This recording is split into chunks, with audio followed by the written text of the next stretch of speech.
Hey, what's up, everyone? Welcome to this new live stream where we're going to talk about a very timely topic because we're going to talk about async algorithms. So, if you don't know about async algorithms, it's a new framework that was officially announced at WWDC, even though the Swift team had already communicated about it a little bit earlier this year. I think it was either in March or in April.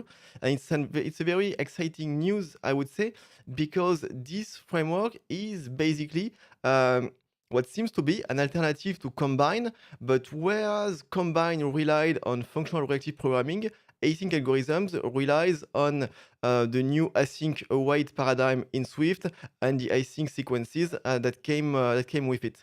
So I figured it would make total sense to take a first look at this new framework, see how it compares with Combine, see how we can migrate code that uses Combine to a new code that uses async algorithms, and in the end, get some kind of a rough idea of how we can use async algorithms in an app, and if it is indeed a potential replacement for Combine.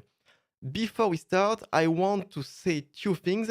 So, first thing is, of course, you've seen it on the thumbnail and you can see it with the little banner on the video. This live has been sponsored by Bitrise. So, if you don't know what Bitrise is a CI CD in the cloud dedicated for mobile apps. And so I want to give a big thank you to them because preparing this kind of lives, it requires some preparation on my end for the content, and it's their sponsorship that allows me to take the time to prepare the content and so to have this live. So once again, a big thank you to Bitrise. And the second thing I want to remember to say before I get started is that, so of course, if you're watching live, you know that we are 14th of July 2022, but if you are watching later, remember that I am doing this live at the time of Xcode 14 beta 3 or beta 4, and so async algorithm has not even been officially released. So it could be possible if you're watching this live in 1, 2, 6 months, maybe 1 year, that the API has changed or that what I am saying is no longer as relevant as it was at the time of the live. That being said, let's actually get started. So for this slide, what I did is that I built a small app. So as always, the code for this app will be available in the description of the live shortly once the live has ended.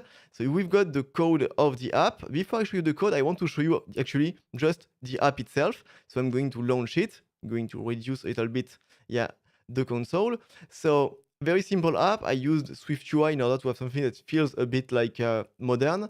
And so in my app, I have three tabs. The first tab is, we could say, my usual example. So a list that queries an API that displays that an API that returns data about upcoming movies. And so you've got all the classic features of such list. For instance, when you scroll down, you've got an infinite scroll. When you click on a movie, you've got a detailed view. You can see that we have both the cast and the reviews in that detailed view. If I go back to the top, you can see that I also have a search field which queries another API. So it's not doing a filter locally on the device, it's querying another API. So for instance, if I search for the movie, I don't know, The Godfather, is going to search for it. So that's for the first tab. The second tab, it's a view where we have two timers that put out events, one every second, one every 2 seconds, and I'm just going to combine the events and display them. So it's basically a good pretext to use combine latest. And the third view is a login screen, but a login screen with some business rules. So in order to have the create your account button be enabled, we need both the username to be not empty, the first password screen to also be not empty, and the second password, so the password confirmation, to equal the password. And when all of these conditions are satisfied, as you can see, the button becomes enabled, and it's once again the conversation where you want to use combine latest in order to compute the current state of the button. So this is the app we're going to go over. It has been implemented using Combine, and we're going to migrate it to async algorithms. Before I show you the code, one last thing I forgot to say is that, of course, the goal of this live is to be as interactive as possible. So if you have any question, please feel free to ask it in the chat and I will try to answer it as best as I can. That being said, let's get started.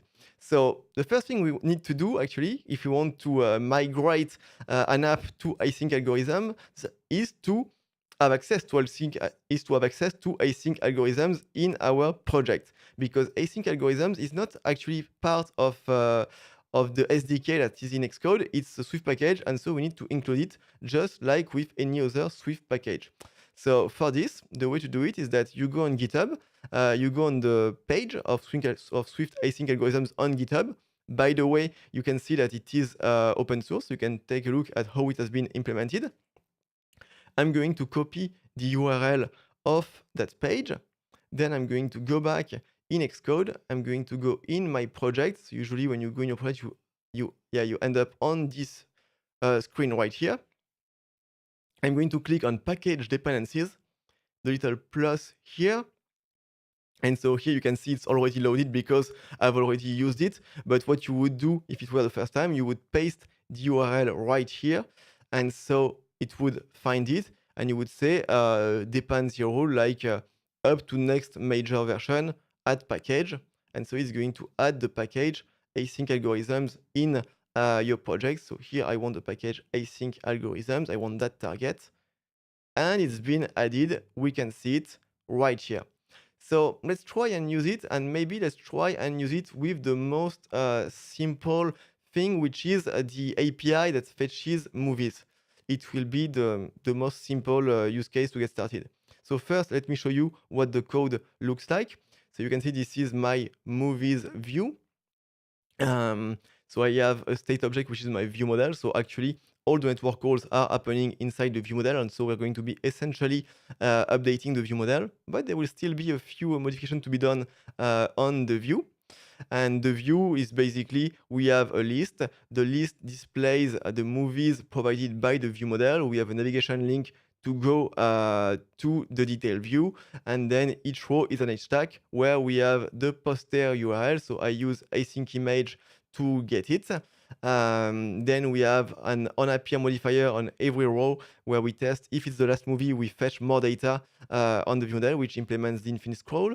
And we have onAppear where we say fetch initial data on the view model. We have the searchable text, so the little search bar, which is binded to the search query on the view model. And we also have a refreshable, I didn't show it, but we have a pull to refresh, which also calls fetch initial data on the view model. So now let's take a look at the view model. So movies view model, it implements observable object. You can see we have a few add published properties. So we have the array of upcoming movies.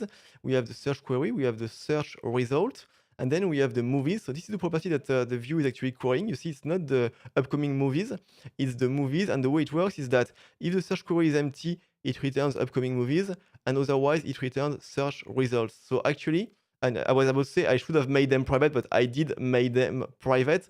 So the interesting pattern here is that the properties that are marked add published are not necessarily the one that the view listens to, but it's the one for which when they change, we want to update the view. So when either upcoming movies or search results change, we want to notify the view so that it redraws. And so this is done through the add published, and then the view is going to query movies in order to have the data it will display. Then we have the current page, and we have the set of any cancelable, because this is how we manage the lifetime of a subscription in Combine. Then inside the init, we can see a pattern that is very Combine-like. So in the init, we take publisher. So here is the publisher under the hood for the property search query right here. So if you didn't know about it, when you have a property that is add published, you can use a dollar in front of it, and its projected value is going to be a publisher. So this way you can use an add published property quite easily with Combine. Then I'm debouncing for 0.3 seconds. This way, I'm not going to send a request for every character that the user types. I'm going to wait until the user has stopped typing for at least 300 milliseconds, which is a good practice, not in order not to spam both the network and also not to decrease too much the battery of the device. Then I call flatmap, and in flatmap I call search movies. We're going to see what it does after. I get the results. I receive on the main queue, very important, because if I don't say receive on the main queue, I can get an error, because just like you're not allowed to touch, to manipulate a UIKit object outside of the main thread, you also are not allowed to update an add_publish property outside of the main thread, because an add_publish property is going in the end to trigger a redraw of the UI. So I need to say I want to receive on the main queue. And finally, we have this thing which came up in iOS 14, which is assign to ampersand dollar search result. And what it does is that it's going to assign the result to the publisher that is behind the property search results. So this pattern, very Combine-like and very useful. It allows us to basically listen to the new events in one page property, do some changes, do some maps basically, and then assign the result to another @publish property. This is very useful, and we're going to see how we can translate it into the context of async algorithms. Then we have fetch initial data, so it's going to reset the current page to 1, so for the page in the API, and then it calls the method getMovies in my model. So we're just going to take a look at the code, but it's a method I've used a lot of time before, and basically I have a URL, so API key and the page, and I do URL session shared data task publisher, I map on the data, I decode the JSON. If there is an error, I replace with an empty value, and I erase to any publisher. So something pretty straightforward if you've been doing Combine before. And so I call this method. I once again say receive on dispatch queue main, and I assign two upcoming movies on self. And I'm thinking actually I could even have used maybe this syntax right here, because upcoming movies is also @published. Let me see. So you're saying, Hydro, interesting. I did not know that publish property can be private and refresh the view. Yeah, and to be honest, I think it's something that I might have like either discovered or rediscovered while preparing the live. But it's a pretty useful pattern when you think about it. Having an @publish property being private, it can be powerful, because not everything that refreshes the view has to be exposed to the view. And it's one of the good advantages also of Combine to offer this kind of possibility. And then we have fetch more data, which is the same thing, except that we are incrementing the current page before we call fetch more data. So let's take a look at how we could migrate this code to async algorithms. We're going to do it step by step, and we're going to start maybe by this method, so fetch initial data. So first thing I have to do if I want to use async algorithms, of course, I have to import async algorithms. Okay.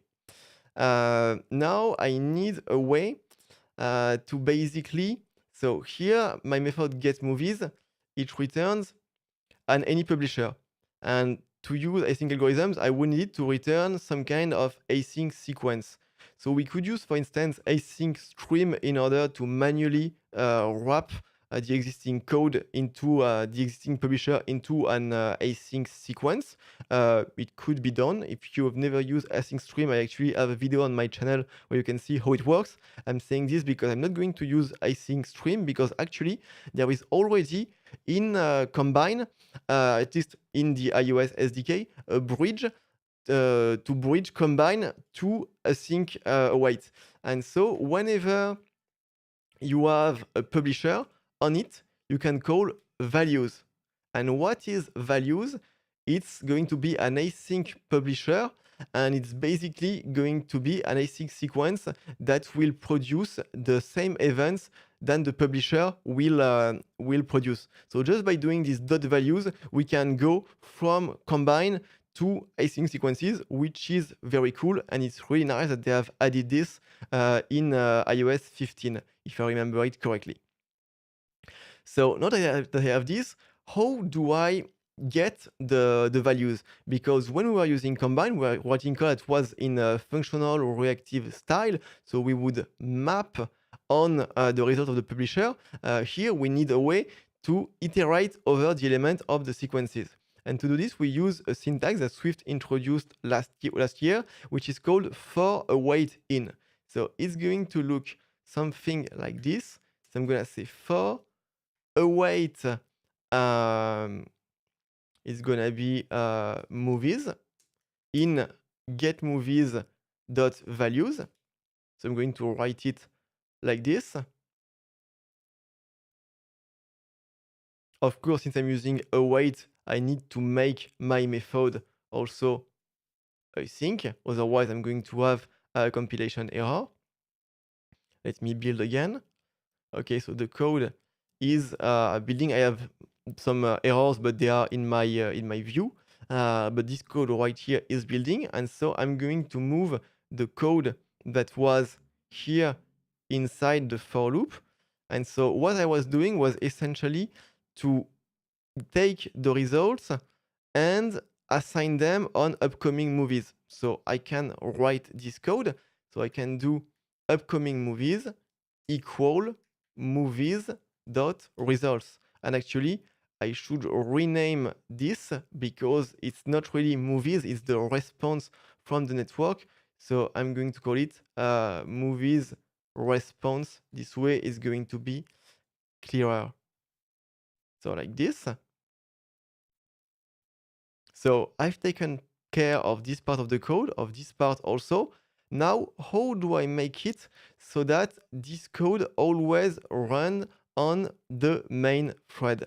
The way to do it is that I'm not going to use receive on because receive on is part of Combine API, but we have a way in async await, or more specifically in Swift concurrency, to say that some code should always run on the main thread, and it's to use the main actor. And to do it, I simply need to annotate my class with @main_actor. And now, anytime I'm going to access an instance of this class in code that uses Swift concurrency and the compiler are going to make sure that the code always run on the main thread whenever I am manipulating an instance of movies view model. So I've taken care of almost everything. You can see that I haven't taken care of the equivalent of this code, but we're going to see how it's gonna work in just a second. So I'm going to get rid of this code. Oh no, before I get rid of it, we can just compare the two implementation. So here we have the implementation with async algorithms, and we can see that it is much closer to actually your regular imperative programming. So we do a for loop, and the only difference is that this for loop is asynchronous, meaning that the for loop is going to have to wait, to potentially have to wait at each new iteration in order to get the new element in the async sequence. But then, besides this difference, if we were to remove this, we would have our regular for loop, meaning that inside the body of the loop, we simply use the variable that was the variable for which the current element of the sequence has been assigned to, and we use it here to get the results and assign it to a property of our object. So two very different ways to write code. Here, it's all, I would say, a matter of preference and what we are used to. This, maybe for people who are beginning, is going to be much more straightforward. This is a bit more complex. Of course, if you have been using, like me, functional reactive programming for years with Eric Swift, it feels natural. But arguably, maybe this is something even more natural or easier to get started with when you are new to programming in iOS. I'm seeing some messages in the chat, so let me take a look.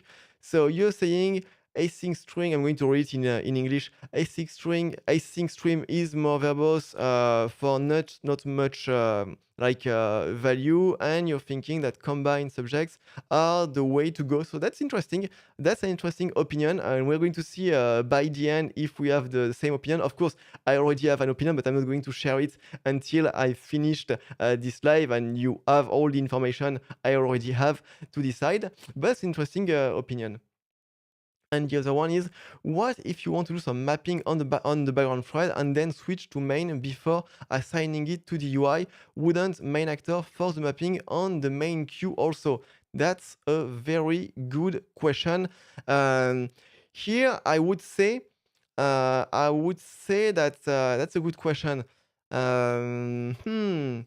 Uh, we're going to see actually how it works. You know what? When I run the code, we're going to put some breakpoints and we're going to see on which thread which code is executed. But that's a very good point. There is definitely a way using Swift concurrency to say this part can run on a background thread, but I want to see if we have to write it explicitly or if Swift concurrency is smart enough to figure it out. So what do I still have to do? I have to remove this, okay? And then I have to update my view. I have to go back to my view and update it because, so it's not login view, it's movies view. You're saying line 50 is a retain cycle. Line 50 is a retain cycle. I guess it was this line right here because I was assigning on self. That's possible actually. Like I didn't check it. It could be. You know what? I will check it after the fact, but it could have been an issue.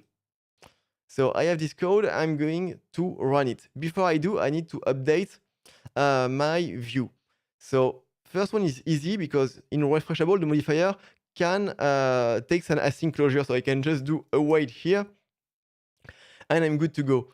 The issue is of course here because inside onAppear you cannot use an async, you cannot call async methods inside the closure you pass to onAppear. So how can you solve it? There are two ways to solve it. I could either create a task inside onAppear like this and then do this. But it's not the best way to do it because this task would be created, but it wouldn't be automatically cancelled whenever the view disappears. I could do it manually, but I would have to take care of managing the reference, the handle to the task inside my view. So instead, there is a much better solution. So I'm going to go back to the previous code. And instead of onAppear, I can use the modifier task, which was added in iOS 15. And task is just like onAppear, except that you can call async code inside of it, and task is going to manage automatically canceling the task when the view disappears.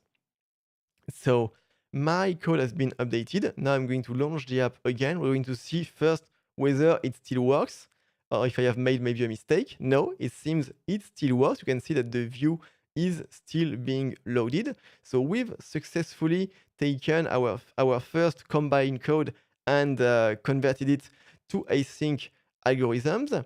And so we've seen the basics of it. Of course, it was a very simple example, and now we're going to see a bit more, some examples that are a bit more, we could say, involved. But first, we want to make sure on which thread which code runs. So for that, I'm going to put a breakpoint on that line, so where we are updating the property of the view model.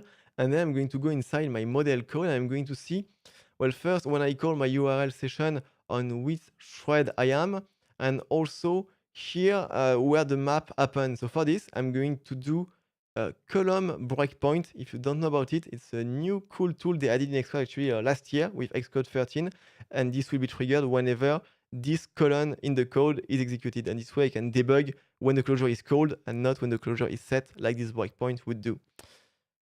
Okay, let's get started. So let's run the code again. So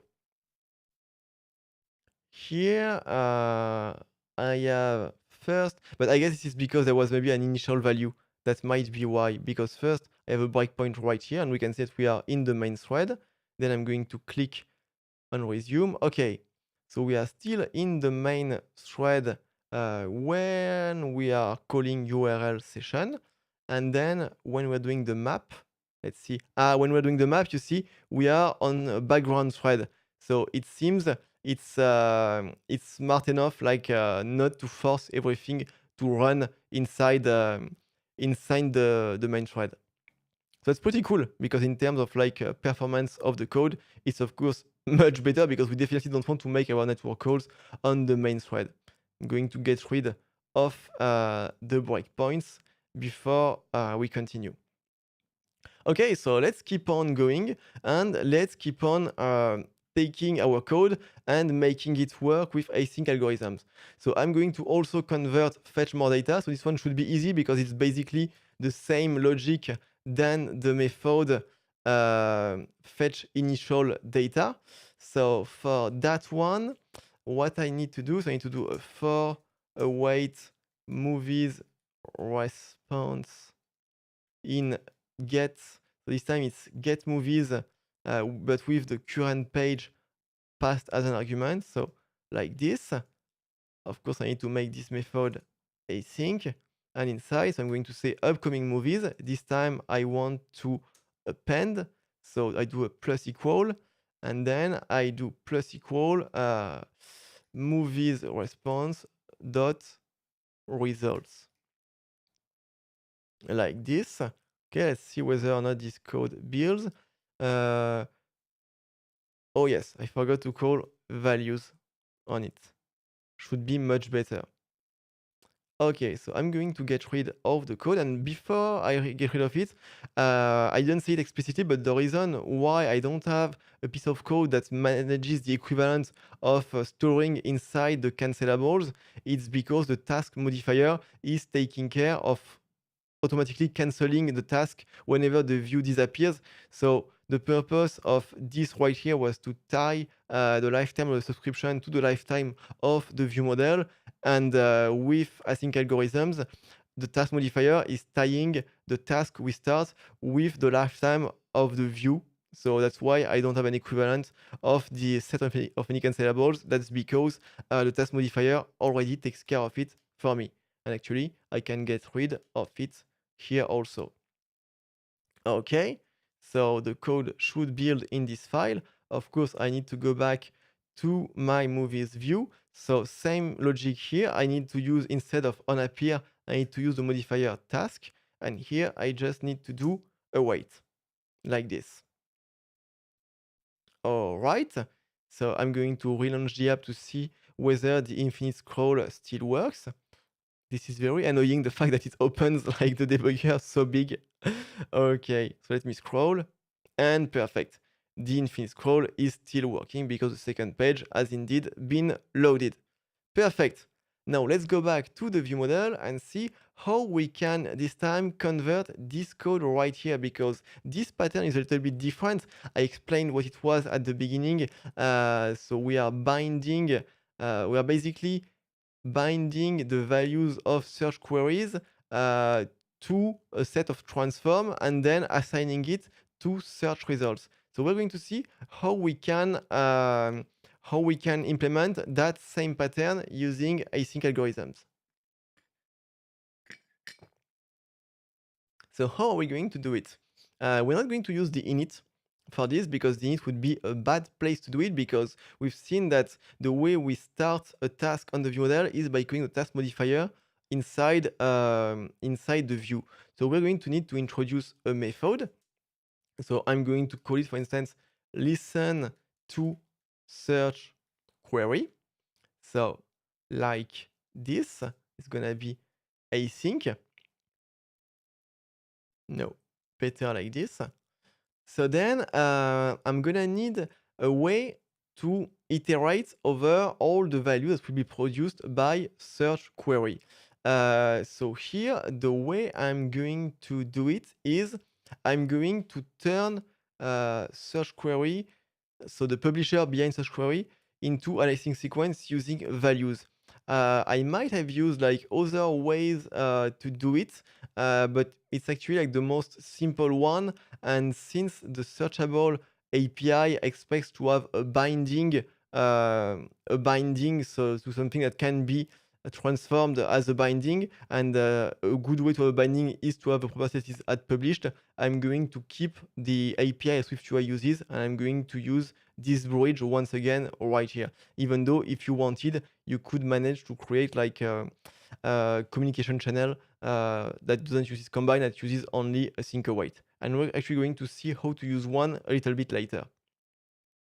So search query values. So then I need to once again do a for await in. So it's going to be for await search query like this.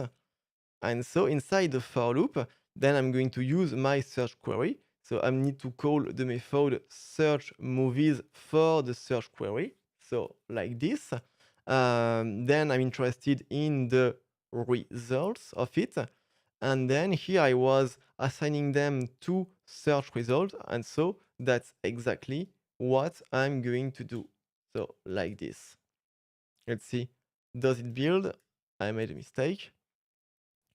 Oh, here I have an error, and the reason is because, yes, it's because the network call right here, it actually returns a publisher. So I don't want to do like a for await in inside for await in. It wouldn't make any sense. So instead, I'm going to go inside my code here, and I'm going to implement an alternate version of the function search movies that is async. So I'm going to do it like this. So it's gonna be async. So there will no longer be a returning async publisher. It's just going to return an async movie response. And so I'm going to write that method using async await instead of combine. And so the way I do it is that I'm gonna take my URL session, the shared session. I'm gonna call the method data from URL that is async. You can see it's the async version of it. So the URL, I have it like this. Then, so I need to do a wait, let. So it returns a tuple with both the data and the response. I'm only interested in the data. So like this. I think this can also try. So I'm gonna write try like this. And then we're going to see like what I'm gonna do is that I'm going to do it like this. I will do a do block like that. And inside the catch, basically I'm going to implement the same behavior that I had here when I was saying replace error with this value. And so if I catch an error instead, I'm going to return the basically empty movie response. It's not the best way to deal with errors, but it's gonna do the job for this slide so that we can focus on the topic at hand. So this is how I make the network call using async await. Let's see. Oh yeah, I wrote it in the wrong order. You're supposed to write try before await. Okay. So as I have this, then I can do decoded. So decoded is going to be my JSON decoder. So this one, I do decode movie response self from my data. This can fail also, so I need to mark it with try. And finally, I think all I have left to do is to return the decoded data. Okay, this seems to build. So I can go back to my code right here. And so this time I'm gonna do for await like this. And so I'm calling my new method. And so my method listen to search query has been implemented. And here where I kind of see a downside is that before with combine, you see, I was calling this code inside the init. And so this code was nicely encapsulated inside my view model. Well, now I will no longer have my init. And so what I'm gonna do here is that I'm going to start another task when the view begins. And I'm going to do something like await view model dot listen to search query. So that's definitely not the best. But this we're going to see first whether it works, and then I'm going to see if we can have an alternate implementation. So let's see. I'm going to once again search for the Godfather. Okay, so the code still works. We've successfully translated the combined code into code that uses async algorithm that still does the same thing, you know. But I'm a little bit disappointed by the fact that now the view needs to know about starting this listening of the search query. Very good question I see in the chat. So you're saying, Olivers, can you put them in the same task? That's a good question. We're going to do it and we're going to see what happens. And you're going to see like it's a big gotcha. So I wanted to talk about it, and it's great that you asked the question. So if I do it in this order, it's gonna work, but it's a bad pattern because, so you see first I can show you it works, but it's a bad pattern. The only reason why it works is because this method makes a network call. You see here, even though I have a for await in, it will only return one value. And actually, I should have translated this network code to using async await. It would have been much better. I forgot to do it. But here, this loop will only have one iteration and then it will end. So if we take a look at the code, here it's gonna await and then it's going to start the second async method.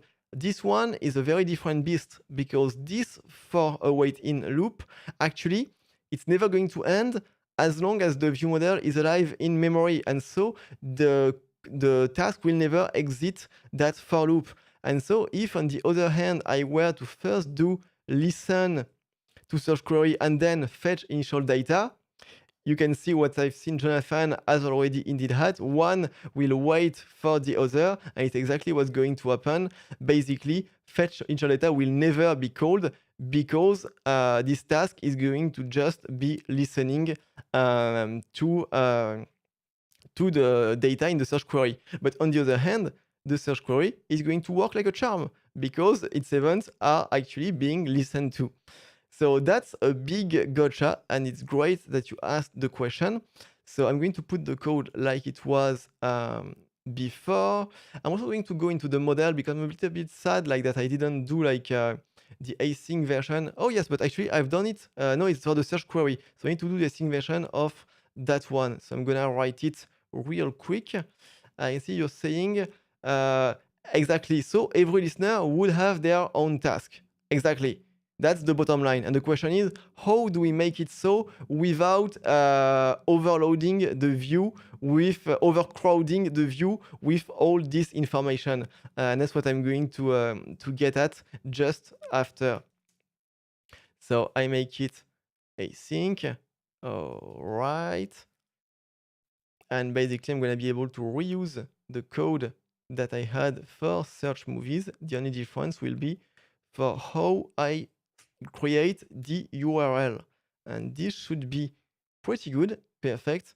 And so in my view model, I can definitely like get rid of this awful for await in that is very misleading, but at least it shows us that we can still like easily take a network call that uses combine into a sync await.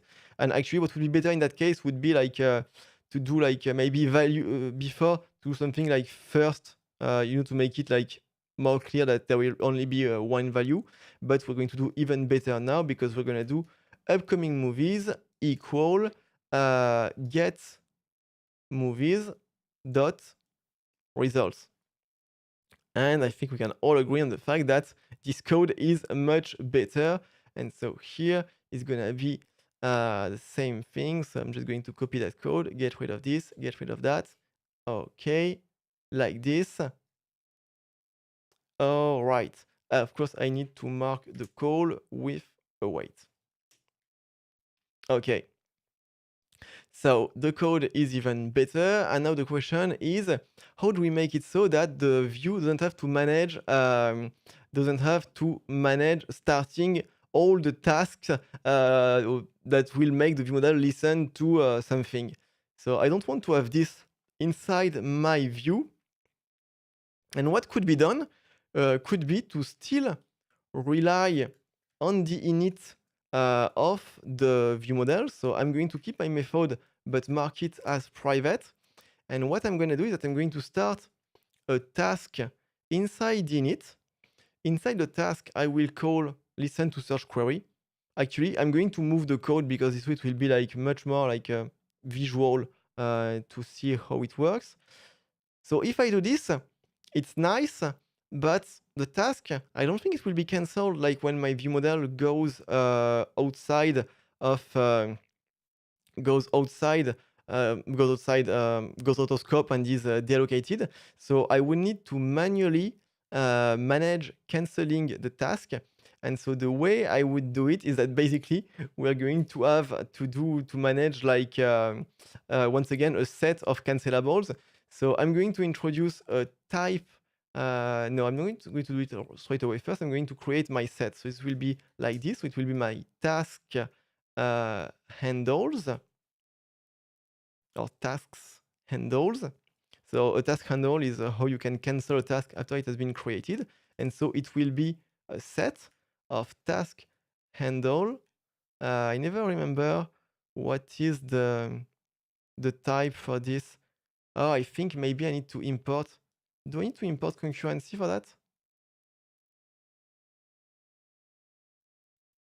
I'm not sure. Let me see. Okay, it's not task handle, it's just task. Task handle was the name it had like during the betas last year. So I'm just going to call it tasks then.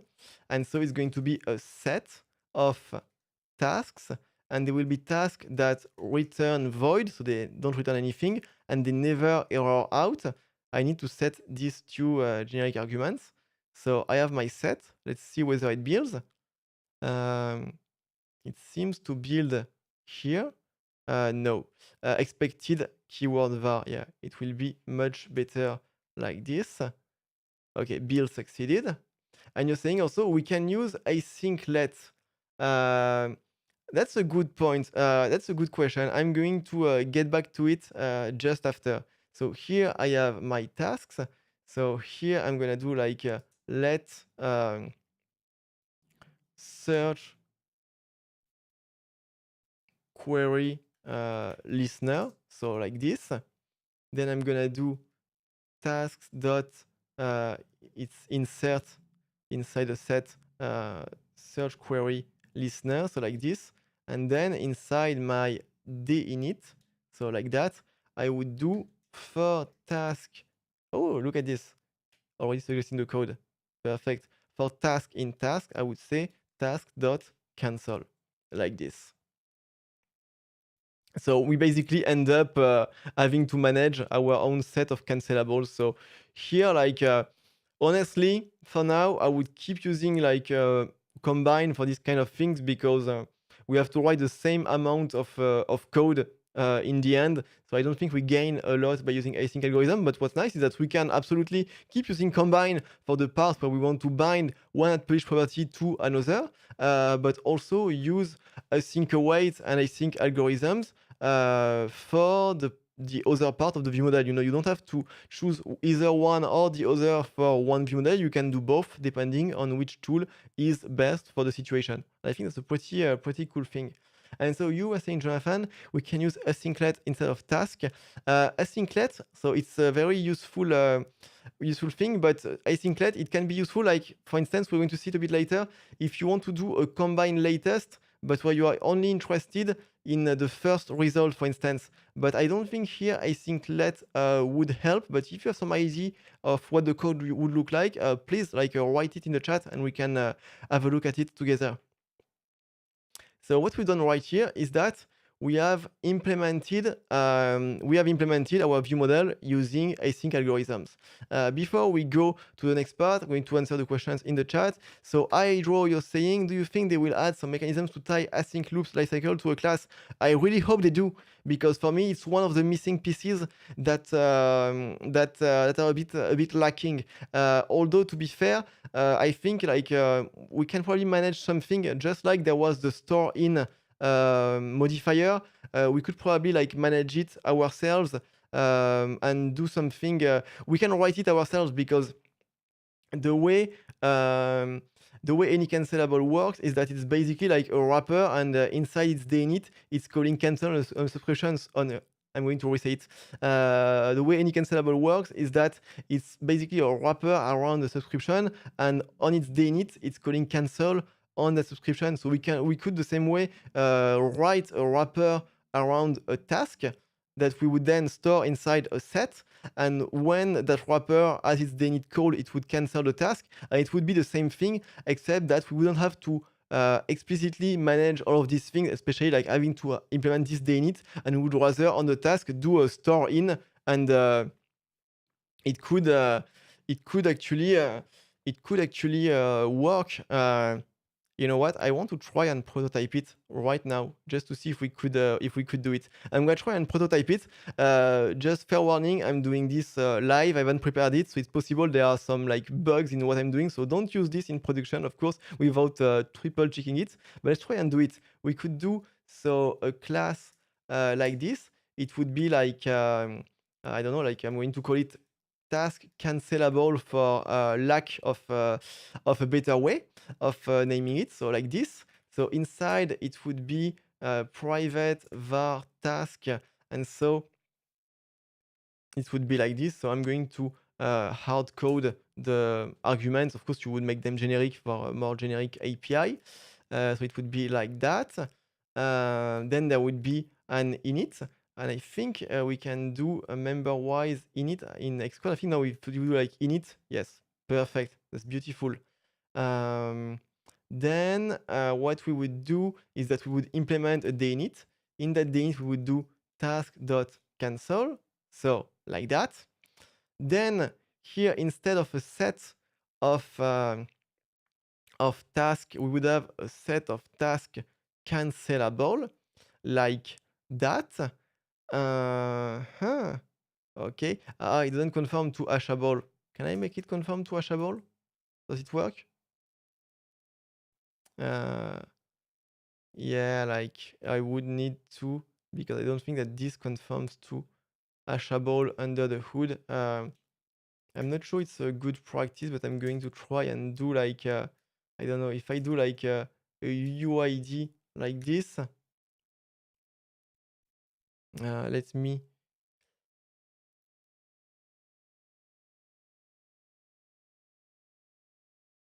Okay, so I need to implement basically this equality. I'm gonna do like left hand side dot id. I'm not sure whether it's the best way to implement it, but I would just like to make it work. And then I think I need to also implement like hash into hasher, and so I'm going to do like hasher dot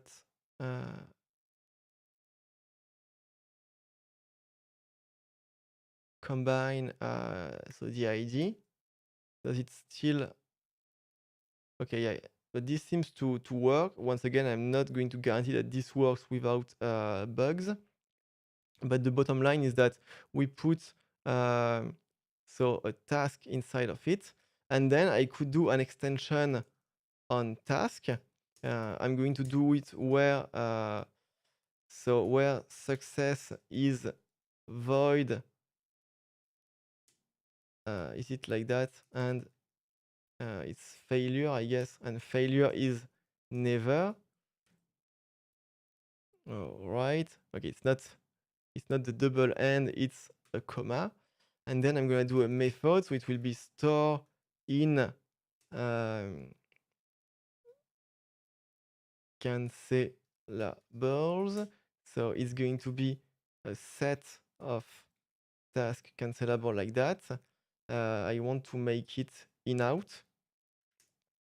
So like this.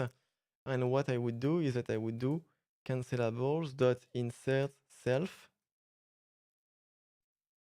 Cannot convert value. Okay, so I need to create an task cancelable, and the task will be self. All right. Okay, and now normally, so I could be able to get rid of this init, which was the big pain point. I could still have this here API where I just simply call the task, and then on the task, I would do store in tasks like that. Let's see, would this still work? So it does. So it still works. Here, I'm not sure if I have a way to easily like test whether or not it's cancelled, because like my view model is always going to be in memory. Let's see what I can do. Maybe what I can do to make sure I kill my simulator. What I can do, I guess, is I'm gonna do something that will remove afterward, but in refreshable.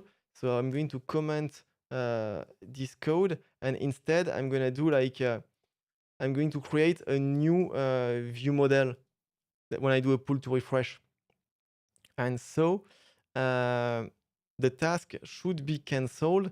And the way to see it is that we're going to put a breakpoint and see whether it calls cancel on my task. Build failed. Why build failed? Oh, because it's, oh yeah. So I guess I need to really go ugly all the way. State object wrap value like this. Cannot assign because self is immutable. I cannot assign to it.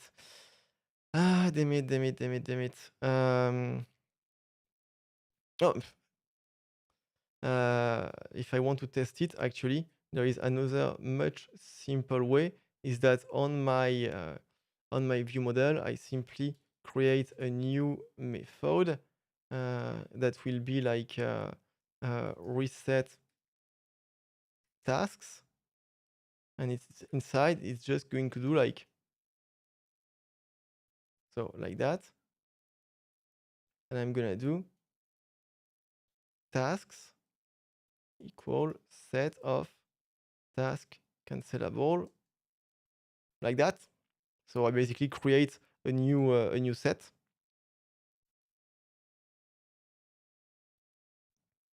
So let's see. Of course, I'm just realizing now that I need to call reset tasks on my view model, otherwise it's not gonna do anything. All right. So let's see. I do a pull to refresh. Yes, we are indeed canceling the task. So it could be that that missing piece, whether or not it's a good pattern, I have no idea. Like you would need to use it for some time to see if in the context of a real app that's in production, it behaves as you want. But it seems to be an idea that is not too stupid, I would say. And the only thing is that is it really worth it, or should we keep using combine? Um, Here, honestly, like when I see it like that, I find it more manageable than what there was before, where we had to explicitly like call task on a view. So I think it's better.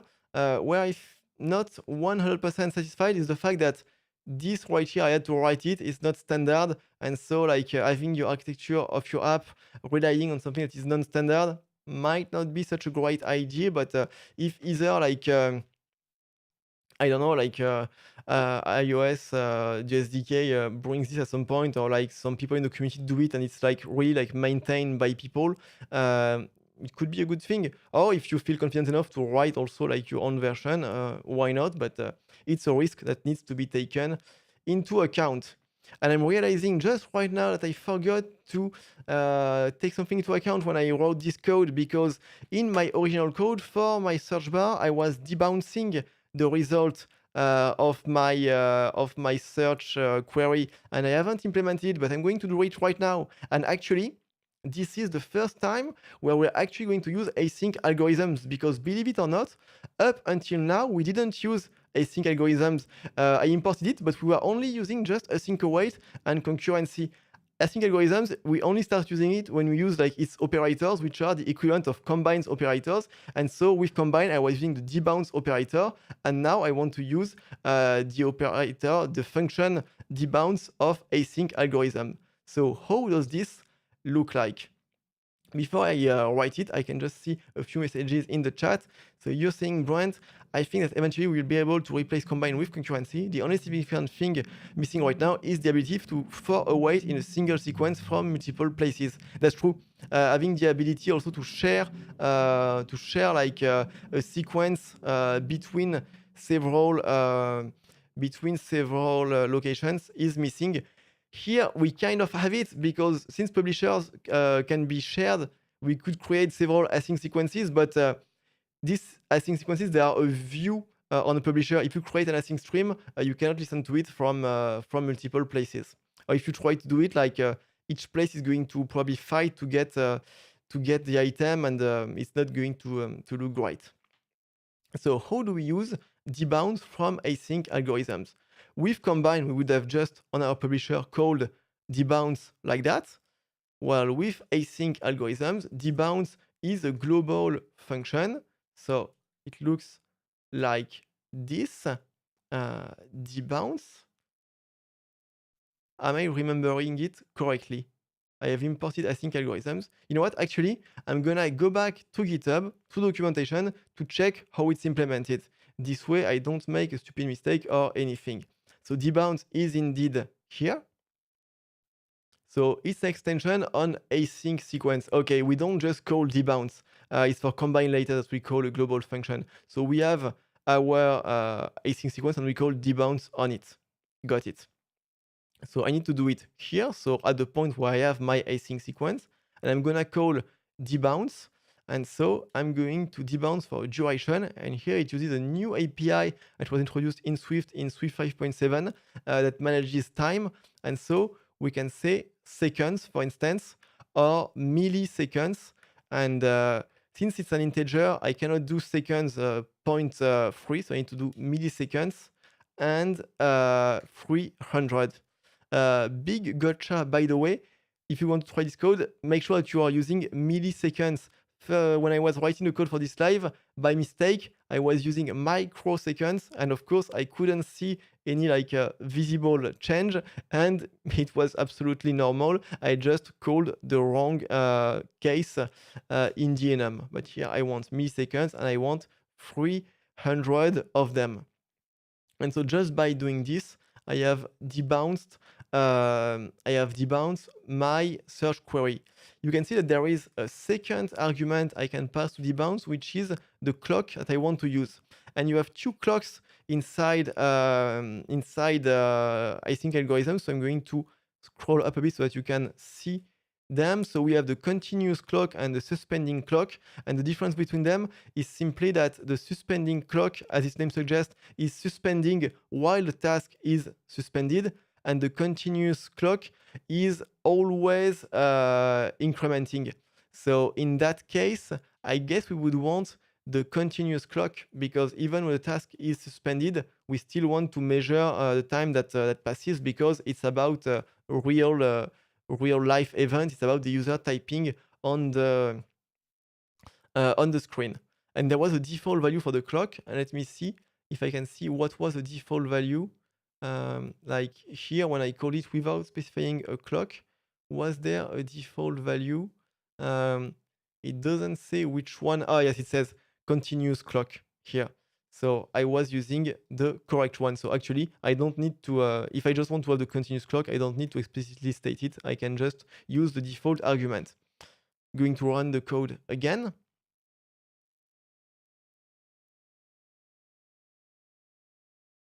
And so now my search query should be debounced again, meaning that if I write, I would say if I write very fast, but if I just write at a normal speed, you see like this, actually, network request, it waits until I have stopped typing to send them. And it's a nice trick in order to preserve battery usage, data usage, that kind of things. You're saying, Hydro, I hope they will add a dedicated testing framework to async algorithms, similar to what RX did with RX test and RX blocking. That's one thing Combine is missing as well. That's true, even though we won't cover the test in this live, but you have an advantage, is that a test method in XCTest, you can just mark your test method as async, and you can await inside your test. So that can still be useful, even though it will not cover all of the use cases, but it should still help a little bit. Also, you were talking about RX blocking. Let me go back to the GitHub and get rid of the simulator. You see, there are these inits where you can obtain all the values from an asynchronous sequence, and I think you might be able to use it in a similar way to RX blocking, where you are blocking your test until all the sequence basically has completed. So this could be something that you might want to look at. Let me go back to Xcode. Let me also get some water. So what's the next step? Next step is to focus on views where we need to manage with several events over time. So for this, I'm going to have a look at the second tab in the app I built for this live, which is the events tab.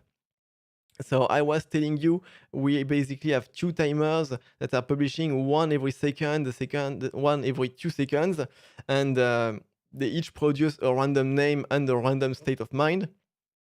And the two of them are combined to make this little sentence right here. So you're saying here, so main task, you create a task, async let. That could be, yeah, that could be a nice approach, actually. I think it could work.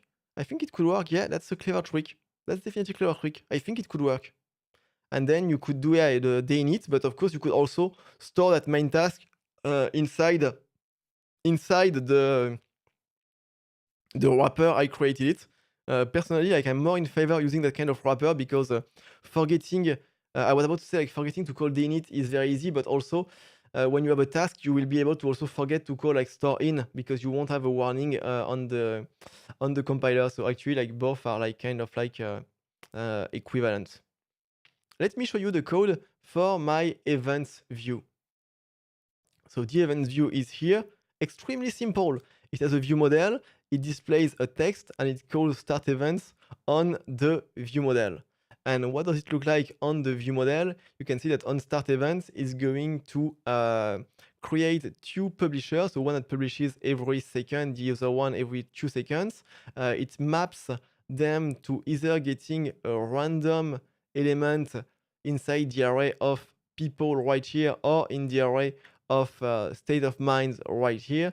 And then I combine latest. So this is the operator that we are going to use in async algorithms instead of combine.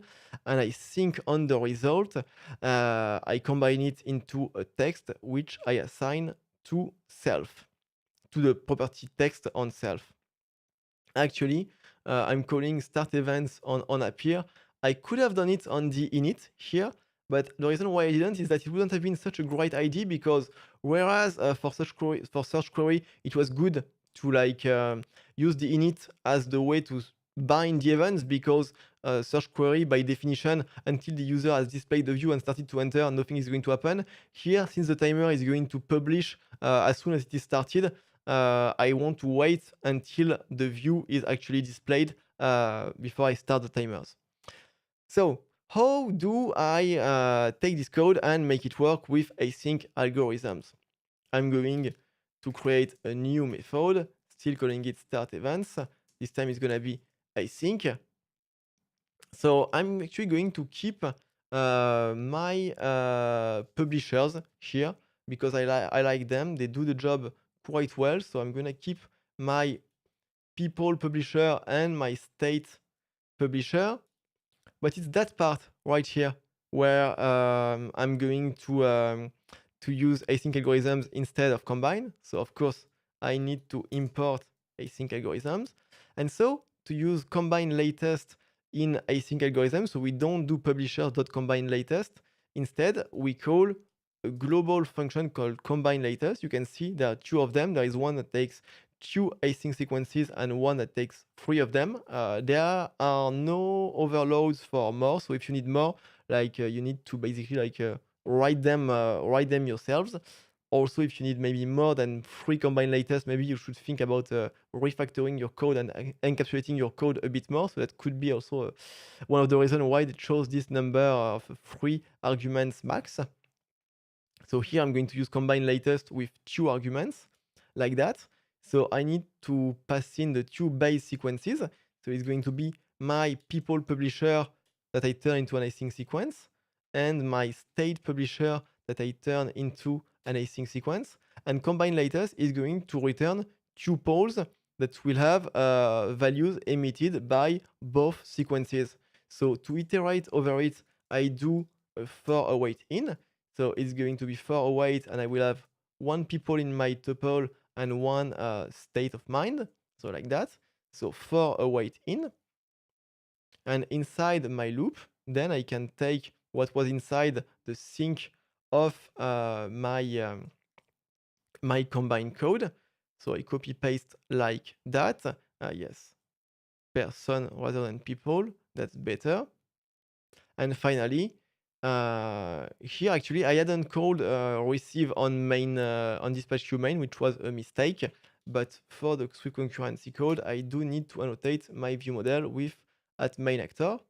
And so my combined code, I can get rid of it like this.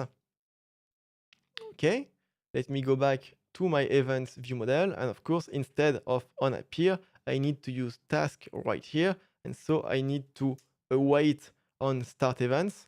Actually, the way it's now, I'm going to rename it. It will be better if I rename it to listen to events, because like it conveys the fact that we are listening and not just starting something and the method returns.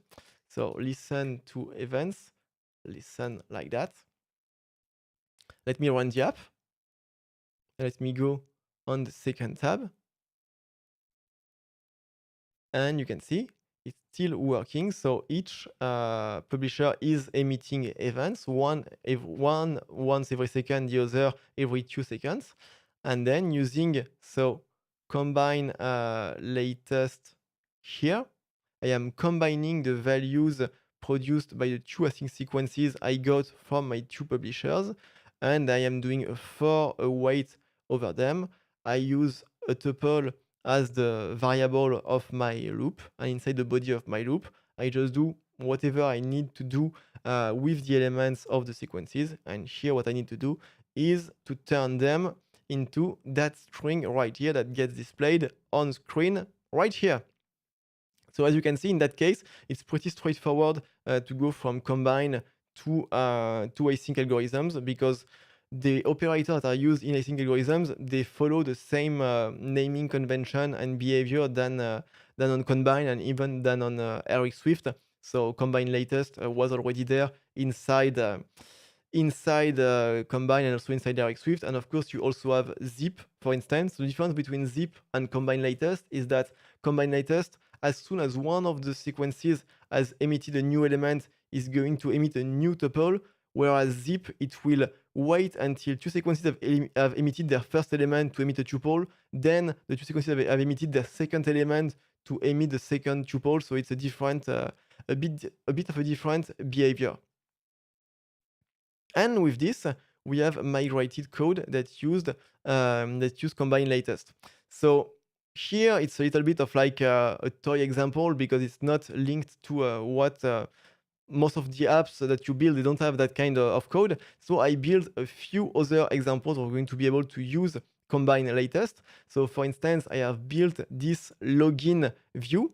So let's take a look at how it is implemented. So I have a form in SwiftUI. In the first section, I have 3 text fields: username, password, and password confirmation.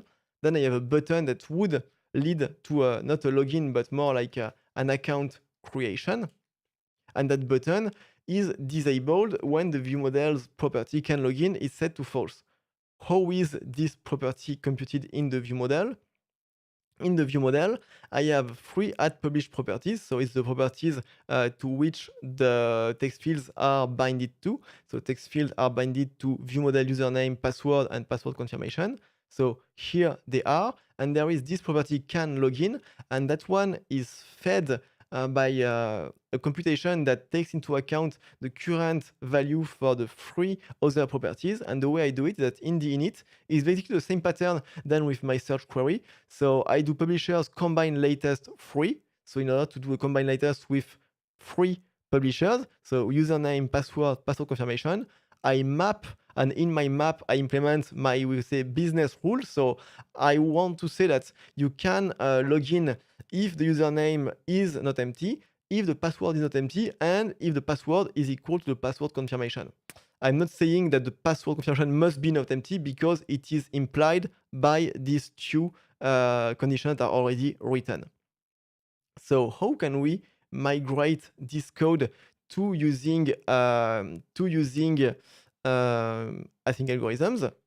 We're going to do the same playbook than we had done before. So I'm going to import async algorithms. So I'm going to use the approach where, I don't know, like here I didn't have to manage an set of cancellables, but here I'm going to have to introduce so my private tasks. So it's my set of task cancelable. So like that, I have to create it. Of course, I've forgotten once again the keyword var. And then instead of this code inside my init, I will be creating a task. Immediately, I'm going to do a store in my tasks like that, so that I don't forget. And so inside this task, I'm going to need to combine latest these three publishers. These three publishers turn into async sequences. And so I'm going to use combine latest, this time the overload with three async sequences as its arguments. So the first one is going to be username.values, second one password.values, third one password confirmation values.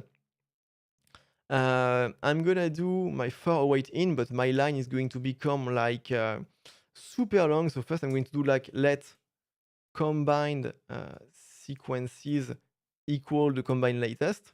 Then I'm gonna do for await, and so it's gonna be username, password confirmation in combined sequences. You understand why I introduced this local variable, because otherwise the line would have been extremely long. And now I just need to take my code right here, and so I can do can login equal this code right here. Just going to reindent it. No, seems the indentation is good. Just have a non-breakable space here. I can get rid of that code right there. You can see that once again, I hadn't done a receive on dispatch queue main. It wasn't needed because all of these publishers, they will always be updated from the main queue because they are also published properties. But it would have been maybe more cautious to have this receive on dispatch queue main, as at least here I'm gonna do an at main actor in order to be as cautious as possible. Perfect, build succeed, and I'm going to run the code again. All right. And so let's see. In order for the button to become enabled, I need this field not to be empty. I need to have a password in the second field and to have a matching password in the first field, in the third field. So let's see. Perfect. It's working. And here, if the two passwords don't match, it doesn't work.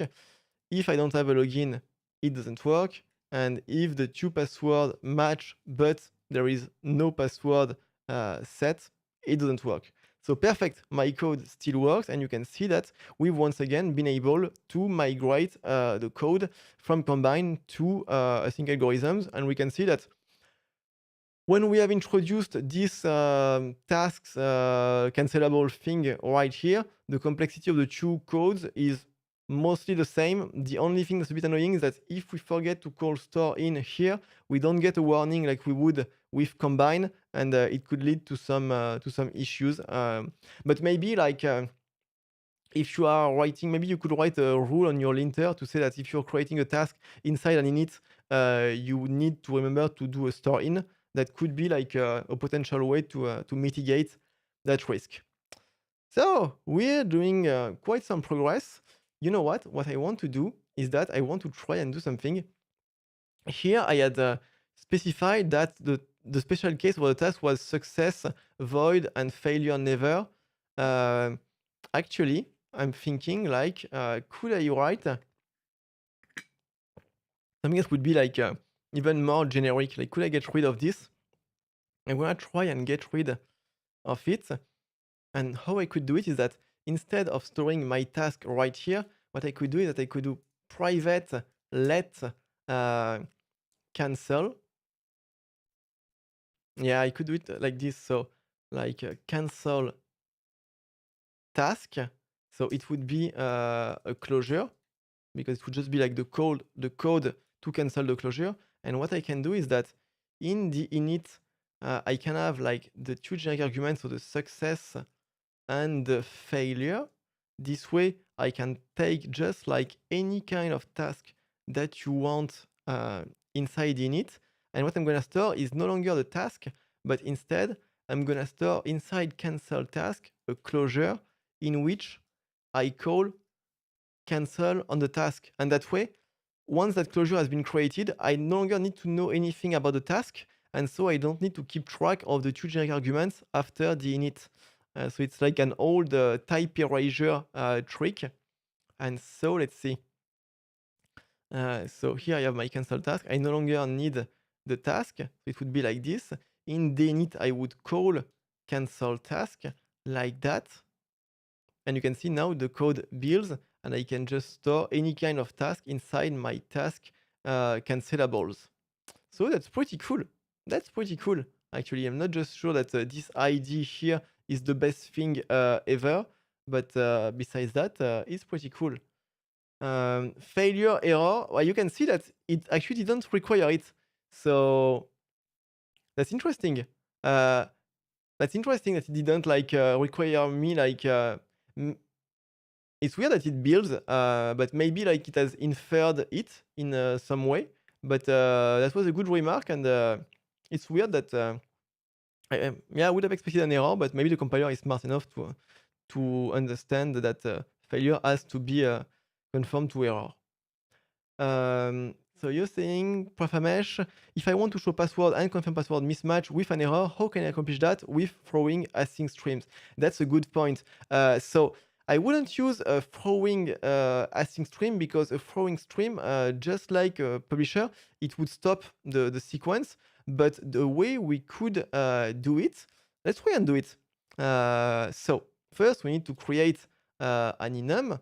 So it's going to be like enum like login error. So it's going to confirm to error. And I'm going to have two cases. It can be either, I mean, there could be more cases, but I'm just going to deal with two. So it would be like, which one could it be? Let's say we're going to see like empty user name and I don't know, like what could it be?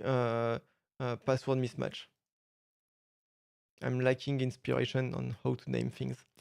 So like that, and the way we could do it is that, so we could do can login like this, and then how I would do it is that I would have an at published var, which would be the error. So it would be an optional login error, so like that. And inside the loop, I would do like, I update can login, and then if can login equal false, then I would do other tests. Like I would do like, if username is empty, then error equal empty username. Else if, actually I don't even think like, I don't think I need like the can login because I mean the two are like mutually exclusive. So I mean like if this is true, this can login must be false. And for instance, else if password not equal to password confirmation. So there could be more than one error at a time. So we would maybe use more like either an array of errors or an option set, for instance.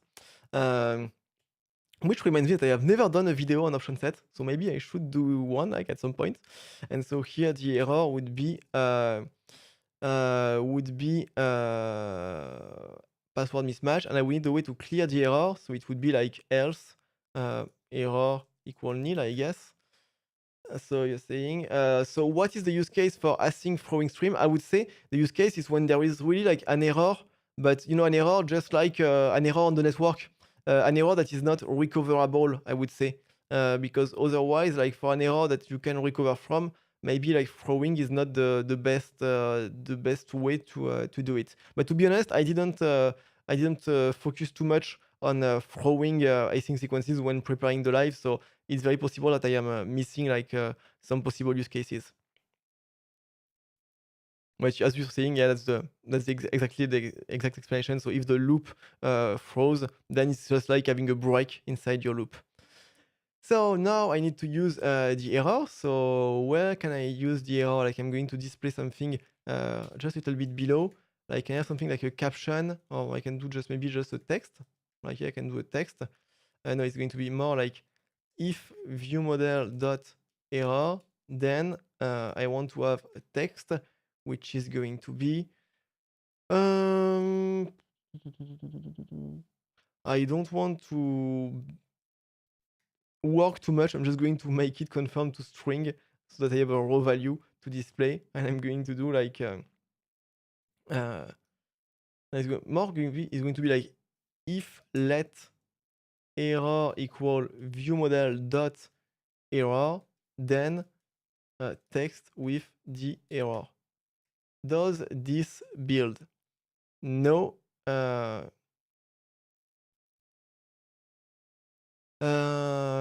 Okay. I'm gonna do like a raw value. Not the best way to write a user-facing error, but it's gonna work for what we want to do.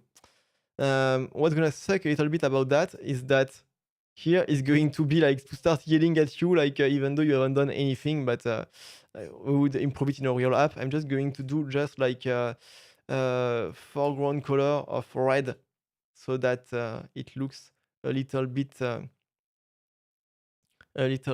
better. Okay. And so now I start writing something. Oh, interestingly, yeah, because I don't have a case for the password being empty, and the password are not mismatching because they are both empty. But as soon as I start writing, yeah, I think what we would need to have here to have the real API would be to also take into account which field is in focus, and like each field can generate errors, but we only want to generate errors for fields that are below the one we are focused on. So for instance, when we are on the second field, we want to generate and display the potential error for the first field. But this way, like we don't like start reporting errors before the user has actually like done something. Okay. So that's how I will deal with errors. What do I still want to show you? I want to show you how we're going to convert the movie details screen, because at first when I started working on this project, I was like, oh yes, that's a great use case for like combine laters, this movie details, because we need to implement like the return of two web services, because we're displaying both the credits here and also the reviews here. But actually using combine laters is not that great, and you're much better off using asynclet, and I'm going to show you how. Just before, like if you haven't seen like Sonic the Hedgehog 2, I did. It's pretty fun, honestly. Like not the movie of the year, but yeah, I did enjoy it, so I would recommend it.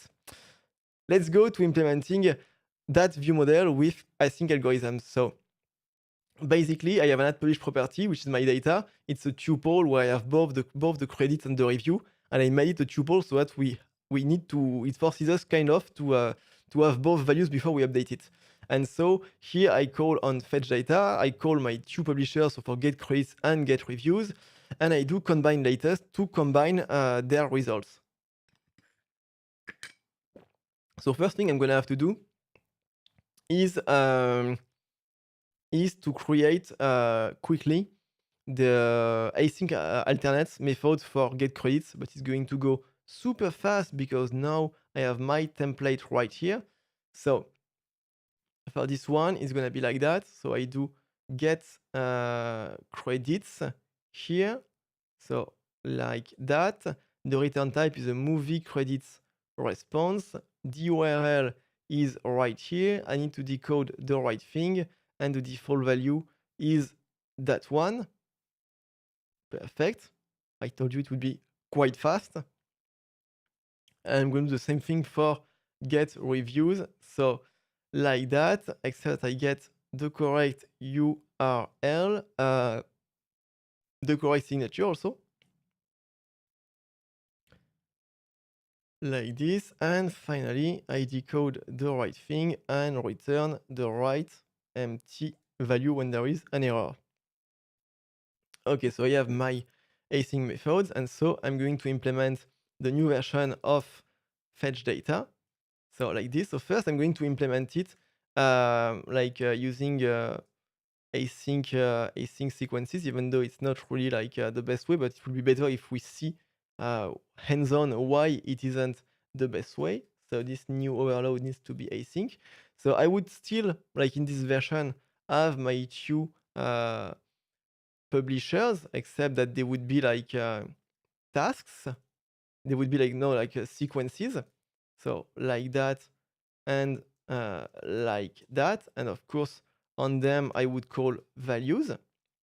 And so then I would be using async algorithms. So I would do async algorithms like that. I would, of course, annotate my view model with at main actor.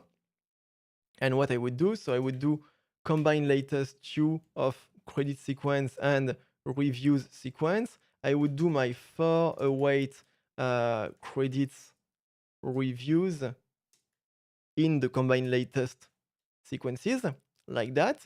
And then I would do, data equal a tuple where the first elements are the credits and the second one are the reviews. Something like this. It builds. I'm going to update here my onAppear with a task like that. And here I'm going to call await view model fetch data. Did I forget values somewhere? Seems I've put it right here. So I'm going to get rid of this code just so that if there is a place where I was still calling it, I will get an error. So I'm going to run the code. So it's still working, but actually, you don't need all of these things because, well, they are not really sequences here because I was using values, I get async sequences, but these are sequences that only produce one element. And in that case, you actually don't really need to use like combine latest. We could do just an async let. Even though async let, if we are really like rigorous, it's equivalent to using zip in that case rather than using combine latest. But for our case, I'm fine with using like zip because actually I think since there was only one element combine latest, it still needs to wait for both sequences to have returned at least one element before it returns like its first tuple, and it's only afterward that it can emit a new tuple with the new element for the sequence that's emitted and the previous element for the other sequence. So actually in that case, I think combine latest and zip are equivalent. And anyway, we're not going to use combine latest anymore. And what I'm gonna do instead is that I'm gonna do so async let credits equal get credits for movie like that. Async let reviews equal get reviews for movie like that. No need to do a for await because now it's just like regular async function, meaning that they will return only one return value. Whereas an async sequence we could say return several return values. And so the way I do it is that I do like data equal, I mean, basically I'm just going to copy paste because I'm super lazy like that. And I need to put an await. Can I put it like here, for instance? Oh, it's because here I need to do cast and here results. Okay, it builds successfully. Normally the app should still be working like it was before. So let's go back to Sonic 2. Yeah, still working just like it was before. And the reason why I still wanted to show this is because to show you that you don't actually need to always use async algorithms. Async algorithms, it makes sense when you actually need to process values over time because that's what it has been made for. But when there is only one value, you can just use the very simple async let, which is part of async await, and it will work like a charm. It will be even less code than using async algorithms. And so, Benjamin, you're saying, very interesting topic, thank you. You use combine a lot in your code and you're looking forward for async algorithm. So I think, yeah, you're at the right place to like start understanding how it works, but later on, once it has been released, once we have the final APIs, you can decide whether to use it or not. But I would say, like with that kind of thing, exercise caution. Um, it's almost never worth it, like to re-implement something that is already working without a good reason. But you're absolutely right that the more you know about something new and the earliest you know about it, the more useful it can be for you as a developer. We've covered almost everything, but I still want to show you one last thing because it's a pretty cool thing inside async algorithm, and it's what's called an async channel. And we're going to implement it inside the movies view model. Because when you think about it, this movies view model, it has several methods that can be called by the view. So I'm going to get rid of this reset task because it was here just for testing.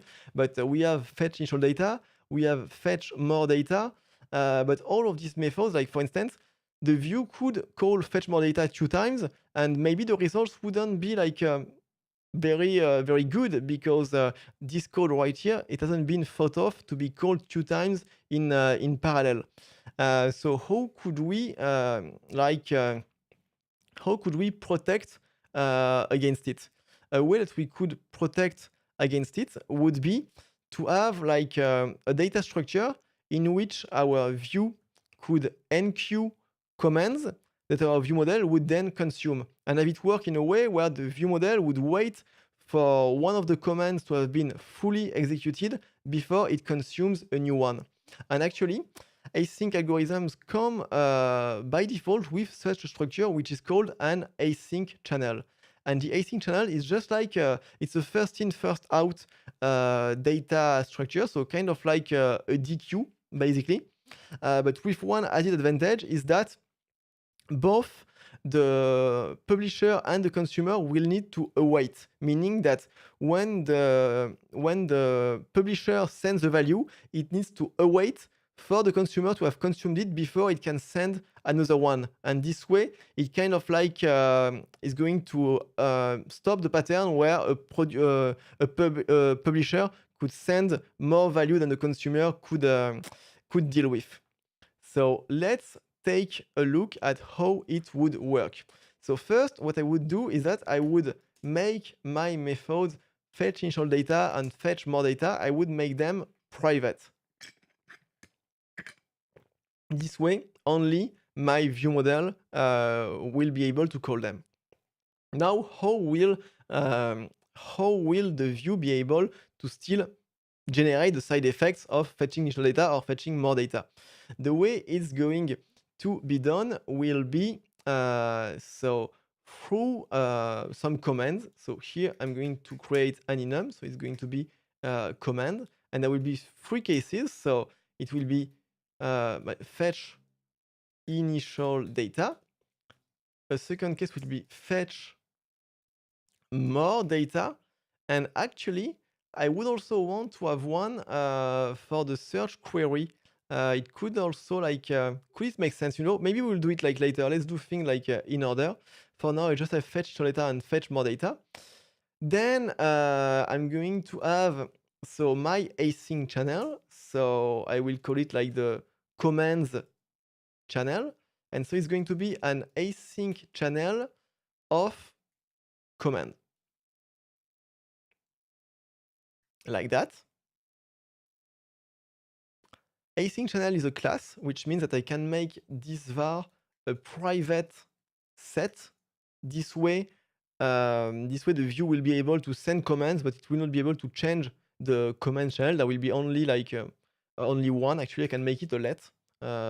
Maybe in a real app, there might be some time where I cannot do private set with, yes, of course, because doing a private set with a let doesn't make any sense. That's why.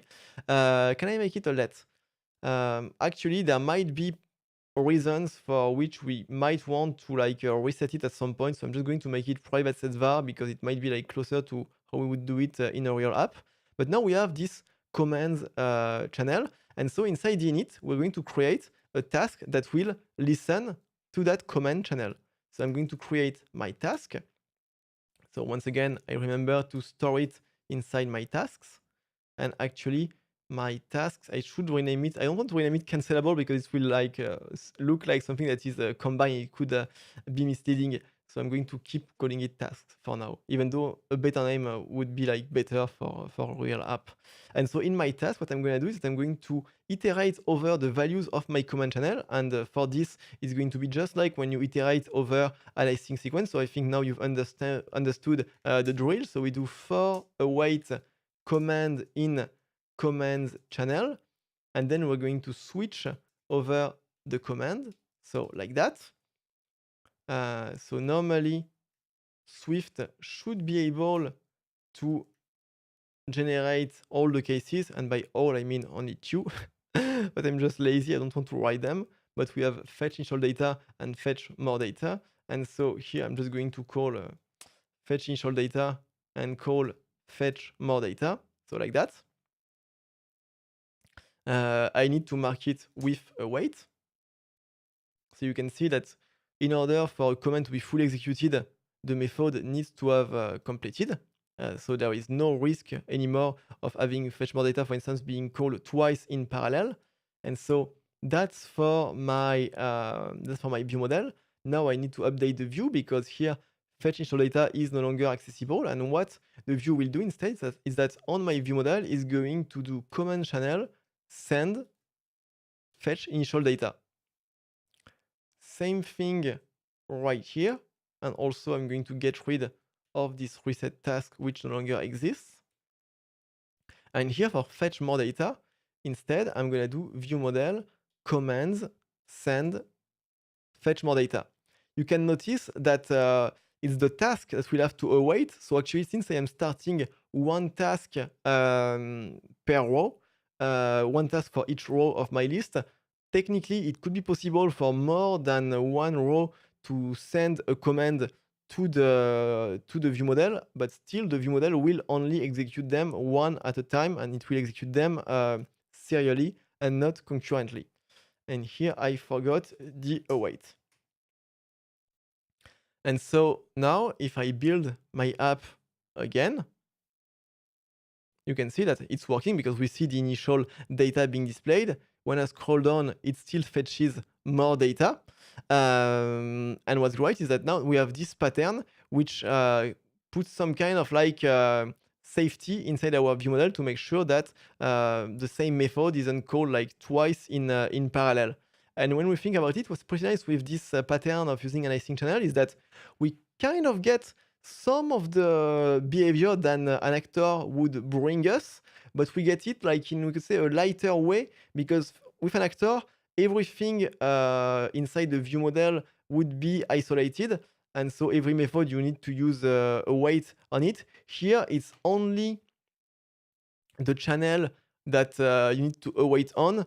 And basically, it's kind of like having, I don't know, like how you could say it, but I don't know, like a light version of an actor, something like that. Yeah, an actor light, something like that. And I think like it's a pattern that can be interesting. And actually, what I really find interesting is that it's this type async channel because it's quite powerful. We've seen it lets us implement like some very interesting pattern extremely easily. And I really like this piece of API. I think they did already like a great job designing and implementing it. I think we're getting close to everything that I wanted to show you in this live. I'm having a look like on my computer on the code I had prepared, but I think I've showed you everything, and we're getting close like to 1 hour and 45 minutes, which is like what I had in mind. So what we can do before we finish is that if you have any question, please ask it. Definitely ask it. And to give you like some time to think maybe about a question that might come to mind, I'm going to go back to the GitHub page and we're going to go over all of the operators that are included inside async algorithms. So this way it will be like a nice conclusion for this live.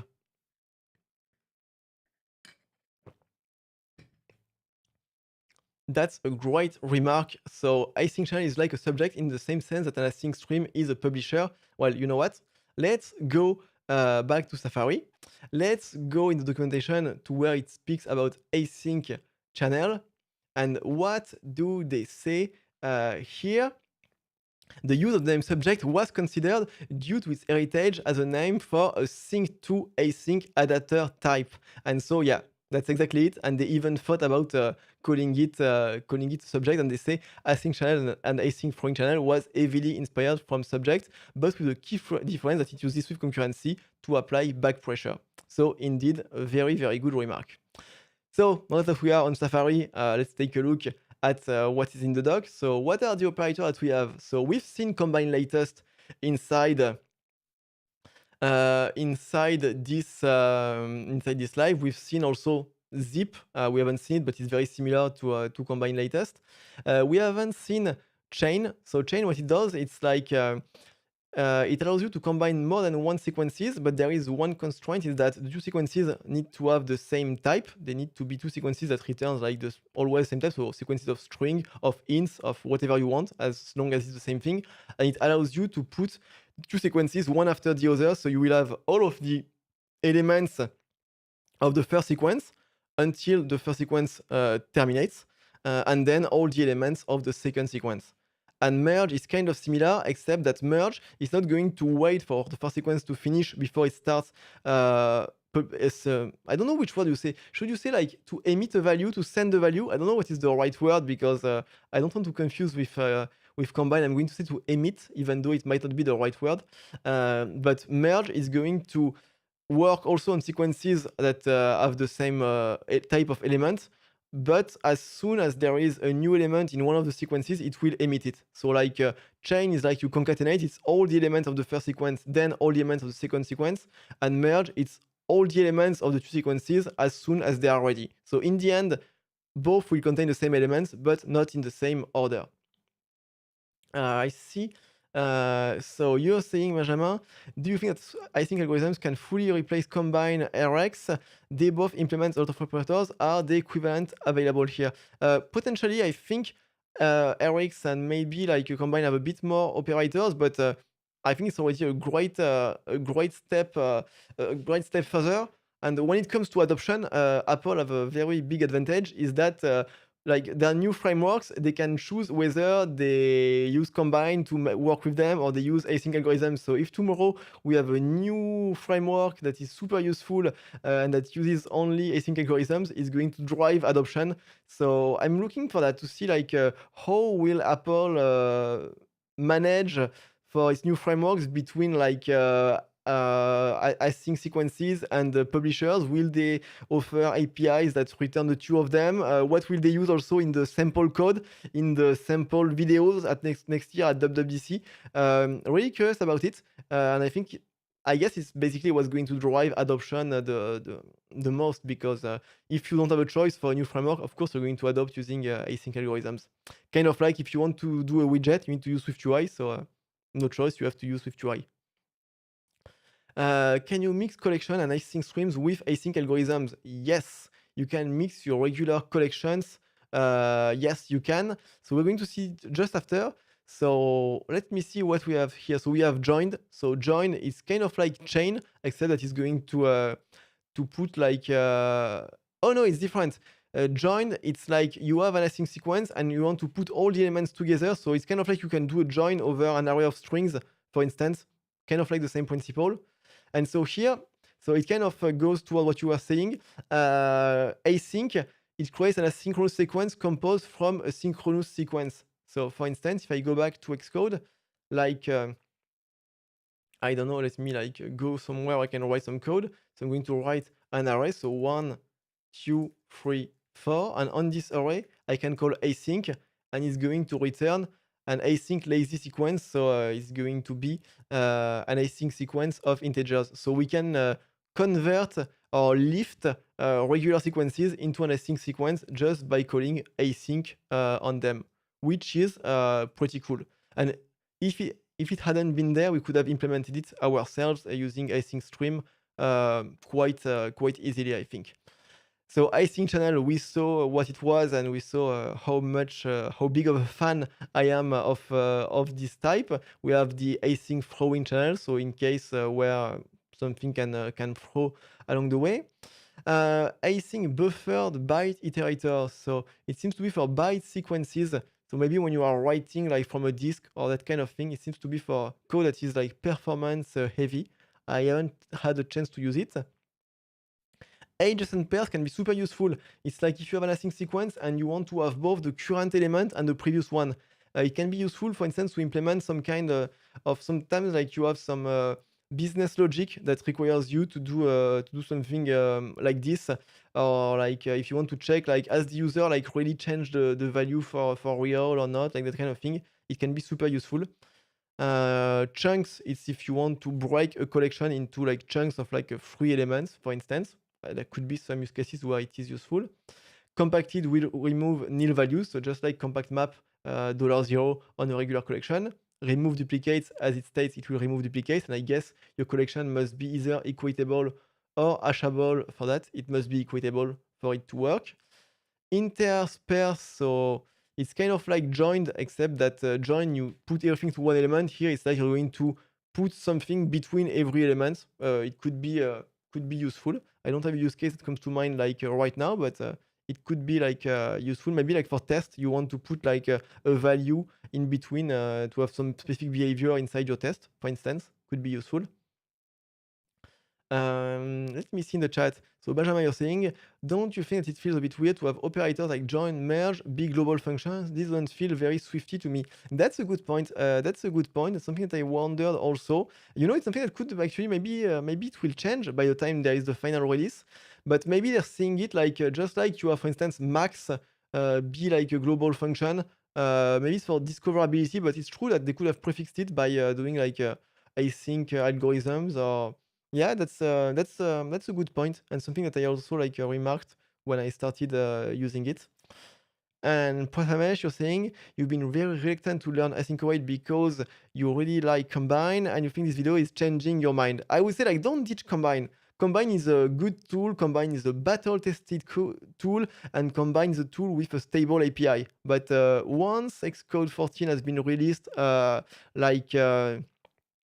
officially, definitely like give it a try. And what's nice, as we've seen, is that we can really like mix and match the two of them together. As soon as you have a publisher, you also have an async sequence because you just need to call values on it, and so it's very easy to maybe like try out async algorithms where it really makes sense and keep using a Combine because like if it ain't broke, don't fix it basically.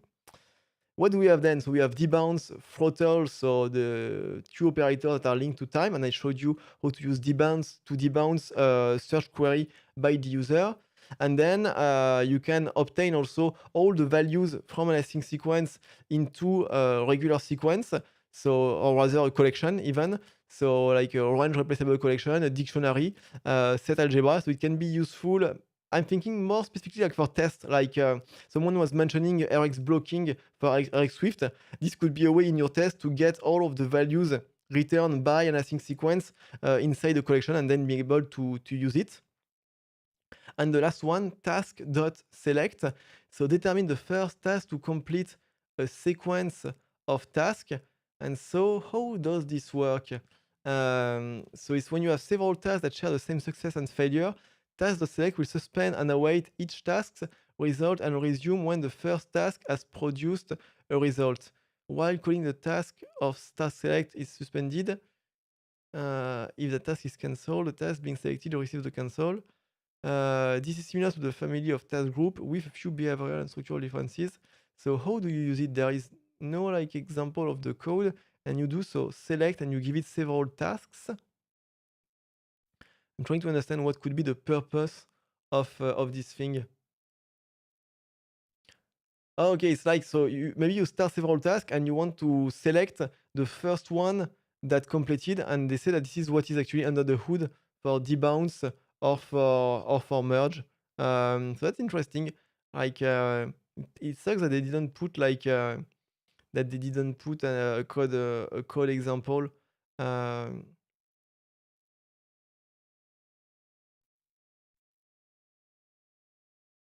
But I guess it's when you want to have several tasks running and listen to them. So I guess it's one of the building blocks under the hood for like other operators. And actually, what I'm saying kind of ties into what you're saying in the chat, Benjamin. So can you create your own operator? I think you can definitely, because like this code. So the code is all open source. You can have a look at it.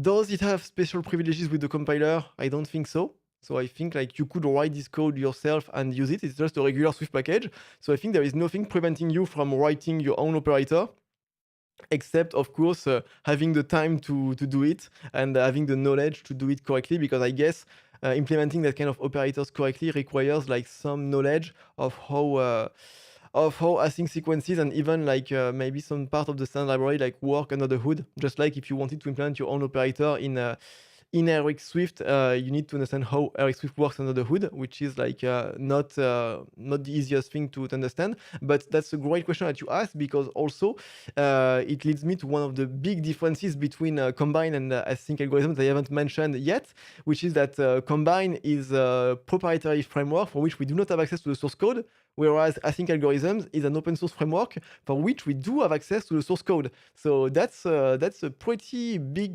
difference. And having access to the source code is pretty cool, actually. And it also means that you can definitely like you can import async algorithms and use it on versions of iOS that precede iOS 16. I don't think you need iOS 16 to use it. The only thing is that some APIs, maybe the one that use like the time, for instance, I think they might require iOS 16, but I think you could use like Combine Latest on an older version of iOS. I think it should work, and that's a big point toward adoption, because like when Combine was released, it required iOS 13 at the time, and so people had to wait for 1 or 2 years before they could start actually use it in a real app. And there is a great point in the chat that a custom operator would likely be a composition of multiple smaller operators, and that would definitely like be like the way to go. Definitely. Okay, I think that wraps it up. So before we end, let me not forget to say once again a big thank you to Bitwise for sponsoring this live, because all the code that you've seen, it took a bit of time for me to prepare it, and it's their sponsorship that allowed me to take the time to focus on it and prepare the content. So if you've never used Bitwise, you have a link in the description to discover what it is. It's a very nice tool in the cloud to build your app. So it's a CI/CD tool with a specific focus on building mobile apps. So for instance, they put the new releases of Xcode extremely fast, so that you can have your pipelines up to date extremely quickly. So definitely have a look at it. Once again, a big thank you to them for sponsoring this live.